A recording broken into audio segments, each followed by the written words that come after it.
Guys, what happened to the American road trip?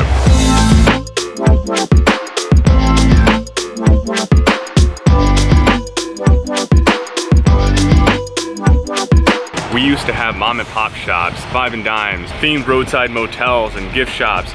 Now all we have is bland highways with the same truck stops, the same gas stations, the same boxy fast food restaurants, and everywhere looks the same. So what happened? Well, three things happened.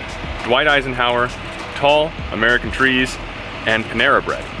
Stick around. The program involves the construction of 41,000 miles of expressway. What is needed is one overall master plan for our roads and highways.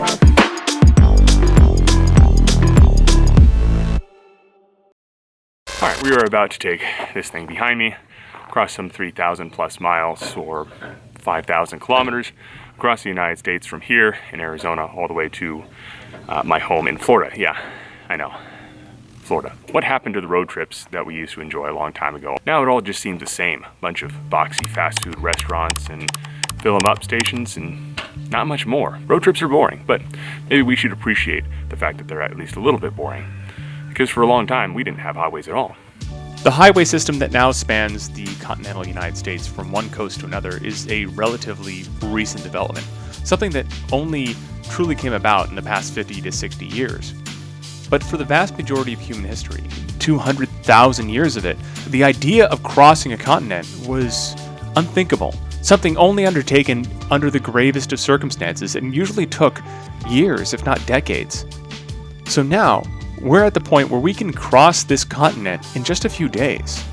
That by itself is truly something astonishing and something to appreciate. There are 2,500 truck stops like the one behind me scattered around the United States, mostly along the interstate system, and a total of over 150,000 fueling stations. The continental United States is about 5,000 by 3,500 kilometers in size, or famously 3,000 miles from Los Angeles to New York, give or take a few hundred miles. The highway system as a whole is the largest road network on the planet, about 76,600 kilometers or 47,600 miles. That by itself is enough to go around the entire equator twice. If you added up all the highways and all the roads in the entire continental United States, it would be enough to go to the moon 17 times. The Lincoln Highway was the first connection from the east to the west, and the first military convoy of 80 vehicles averaged around 5 kilometers per hour when traversing for the purposes of establishing and understanding the state of the U.S. highway system. Dwight Eisenhower was on that road trip, and he went on to dramatically influence the development of the road infrastructure across the United States, starting in part with the Federal Aid Highway Act of 1921 and going on to the establishment of the interstate system during his presidency. There were several reasons for establishing this interstate system across the United States, but the primary driver at the time was that the rail system that was in place could not keep up with the deployment of forces, with the motivation of deterring Soviet forces in the event of an invasion. I would say they were way off course. Building an integrated highway system is essential to keeping all the different states together and working synergistically. There's a lot of different identities from one state to another, different ideas and slightly different cultures inside the United States. So having them all connected to be able to travel from one place to another freely and easily is important to maintaining the United States as a whole, complete national identity. 250 million cars use the U.S. highway system every year. Trucks on that highway system transport 11.84 billion tons of freight. But this comes at a cost, not just financial cost, but a personal cost. The 1939 World's Fair saw the premiere of America's future vision for the U.S. highway system. This highway system cut right through the center of towns, which means it provided robust access to the busiest, most metropolitan areas of the United States. However, actually building these highway systems meant that some parts of the city necessarily had to be demolished. And the easiest parts of the town to demolish were the ones that were, well, cheapest. Cheaper land had cheaper homes on them with poorer people that were disproportionately minority populations. Power started a vast program of slum clearance, down with the old tenements, breeding spots of disease and crime. These populations were unfairly targeted and pushed out of their homes with promises of housing and support from the government that never really came to fruition. Last night, when we made our wonderful way along the highway, we ended up blowing out both of these tires. That happened because we came around this corner, unfortunately, hiding under this vegetation was this iron post that slashed our tires to pieces. It was dark as shit over there. Those lights were not shining down in the corner, so we couldn't see anything. And it was raining. 7:15 a.m. local time. Waiting for a shop to open at 8 that is supposed to have tires for us. My dad isn't happy. He isn't happy one bit. The interstate system had another unfortunate side effect as well. By its very nature, it had to select some towns to pass through and others to bypass. It had to strike a balance between getting as many cities as possible along its route and minimizing cost and therefore minimizing distance. Unfortunately, those towns that were bypassed often ended up facing some harsh economic penalties. Towns that once thrived during the Route 66 era found themselves crumbling into ruins. You know, most people make videos on YouTube, they go to amazing places, you know, show you amazing sights, eat amazing things, show you how awesome food they're eating. Now guys, you hang out with me, we're having McDonald's and we're going to a Motel 6 in the middle of Arkansas. So while my dad goes out and gets these tires fixed and I'm on trailer guard duty, it seems like a great opportunity for me to tell you about the most exciting thing I can think of. That's right, U.S. housing market. During the post-war economic boom in the United States, demand for single-family homes soared. And there are three main reasons for this. First, people had more disposable income. They could afford these middle-class houses that, before the war, were pretty much unthinkable. Industries built up during the war provided a lot of jobs, and things like victory loans for returning service members meant that they could come home to their sweethearts and move right into these new houses. Second, developments in framing techniques were revolutionized at the time, allowing the construction of many similar houses very quickly across the entire United States. Third, cities were motivated to zone for areas like this because it provided a stable tax income for that city, even if it degraded the city's character and made it look just like every other city in the United States. It also helped develop their infrastructure and attracted the kind of people that were desirable at the time. And that meant it pushed out a lot of minorities and lower income people who didn't provide the same level of tax revenue, and let's be honest, the reasons for which were racially motivated as well. Europeans especially like to mock the United States for having flimsy houses that fall apart every time there's a disaster. But there are reasons for this. Remember that framing technique? Well, that's only available when you have a large supply of tall, straight trees, the kind of trees that are found all over the United States. If you've seen any of my hiking videos, you know that the timber reserves in the United States are huge. These trees provide the foundation of building these frame houses very quickly and pretty much everywhere.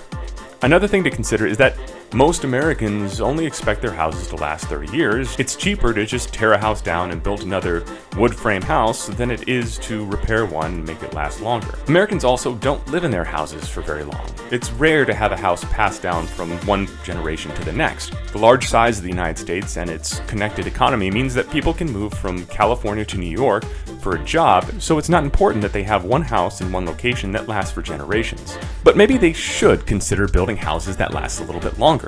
Brick houses, for example, may be more expensive to build, but they have lower energy cost. Not a little bit either. It's estimated that it's up to $4,000 a year in energy savings, which will more than pay for the cost difference of the house over that house's lifetime. So that's how the availability of trees has played a role in why the US has become so boring. But let's keep in mind one thing: survivor's bias. You see, it's not that Europe doesn't or wouldn't build those kind of cheap houses, and it's not that Americans are more lazy when it comes to architecture. It's that we can build cheap houses, and those are the ones that don't last. Any given plot of land will be replaced by a sturdier building given enough time, and Europe certainly has had enough time. Look at these people. Are they fueling? No. They're just sitting there. They're blocking the fuel. They're blocking the diesel pump. Do they care? Nah. The selfishness of people in this country amazes me. The final and probably most recognizable part of America's homogeneity are the fast food restaurants. McDonald's, Burger King, Wendy's, Pizza Hut, you name it. They all seem the same. They all are the same. Same architecture, the same cheap wood frame structures that dot the landscape and are being thrown up at a remarkable rate. Every McDonald's looks like every McDonald's. Every Wendy's looks like every other Wendy's. Every Taco Bell looks like every Taco Bell. 81.5% of all fast food restaurants in the entire United States are franchises, members of some chain somewhere. However, these franchises demand that their brand is very recognizable, and thus the same boxy aesthetic is built everywhere. Why? Why is it so boxy? Why is it always the same? It all goes back to Panera Bread and other so-called fast casual restaurants that started appearing around the turn of the millennium. These places offered fresher and healthier alternatives to the fast food restaurants that were all over the United States. However, this put fast food chains at a disadvantage. They needed to look the same if they were to compete with this new wave of fresher and healthier restaurants. So they changed their look. They made themselves look more modern, more classy, more healthy. But in order to attract new customers and keep up with the changing trend, they needed to make it look like they offered fresher and healthier foods, even if they didn't actually change their menu much at all. As a result, all of these places tended to go towards this more modern architecture. A Wendy's looked just as much like a McDonald's, looked just as much like a Taco Bell. Hell, changed the colors a little bit and it could have been the same place. And because all of these places were owned by franchises, all of the restaurants across the United States had to look the same. Meaning that one gas station, one stop, one town looked almost exactly like every other. And that's how Panera Bread ended up homogenizing the gas stations all across the United States. So we made it to Nashville, and in defense of some of the things I've said before, American cities, especially places like Nashville, have a lot of character. But it's off the highway. Despite initial plans to have the major highway systems run right through the center of town, realistically property values are too high, and that didn't really work out in most cases. So in the end, the original plan laid out in the 1939 World's Fair never really came to fruition. We don't have major highways running through the center of big cities. It wasn't cost effective. Instead, as always, it was the lower income, the immigrants, the poor, that suffered the most from the construction of the bland and boring interstate highway system that spans the United States. However, we certainly benefit from its construction. Being able to travel from one city to another and journey across the United States very efficiently and safely certainly has allowed the United States to boom economically and almost uniformly. Places like Nashville are as different from Arizona as you can imagine, but at the same time it's still a little bit the same. It's still American. I've crossed the United States before, but this trip was a little bit different. Not just because I was hauling a trailer, but because I knew what to look for. Maybe next time you're on a road trip, it'll be a little bit less boring, having learned about all the things that happened to make things how they are today. Thanks for watching.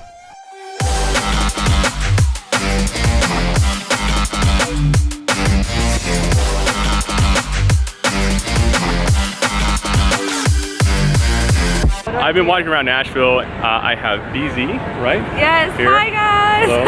I'm with the Nature Conservancy. We're just out here fundraising. We're working on a project where we're trying to plant trees everywhere to help with air and water pollution. That's the gist of it. But our website, nature.org, has a lot of cool information. Like, we've done a lot of research. We've been around since the 50s, and we're in every single state in over 70 countries. So check us out and support us. I'll put a link to Nature Conservancy in the description, and yeah, support them because this is pretty important.